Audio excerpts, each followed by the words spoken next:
দুনিয়ায় তো অনেক বড় শিক্ষিত হলেন, আপনি শিক্ষিত হয়ে অনেক বড় দামিও চেহার পেলেন, কিন্তু আপনি কি ইসলামিক শিক্ষা গ্রহণ করতে পেরেছেন? তাহলে দেখেন ভিডিওটা কি করে নামাজ পড়ে যায় নামাজটাকে ব্যবহার করতে হয়। দেখেন, আল্লাহ পাক যেন সবাইকে বোঝার তৌফিক দান করে। সেখানে জানামাজটা বাস করো তো কিভাবে বাস করতে হয়।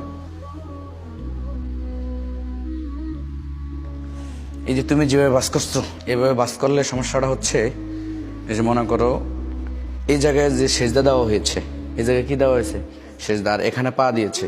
তো দুই মাথা যদি এভাবে একসাথে করা হয়, তাহলে এই পায়ের ময়লাটা সেজদার জায়গায় লাগছে, আবার ওই জায়গায় সেজদা দেওয়া হয়।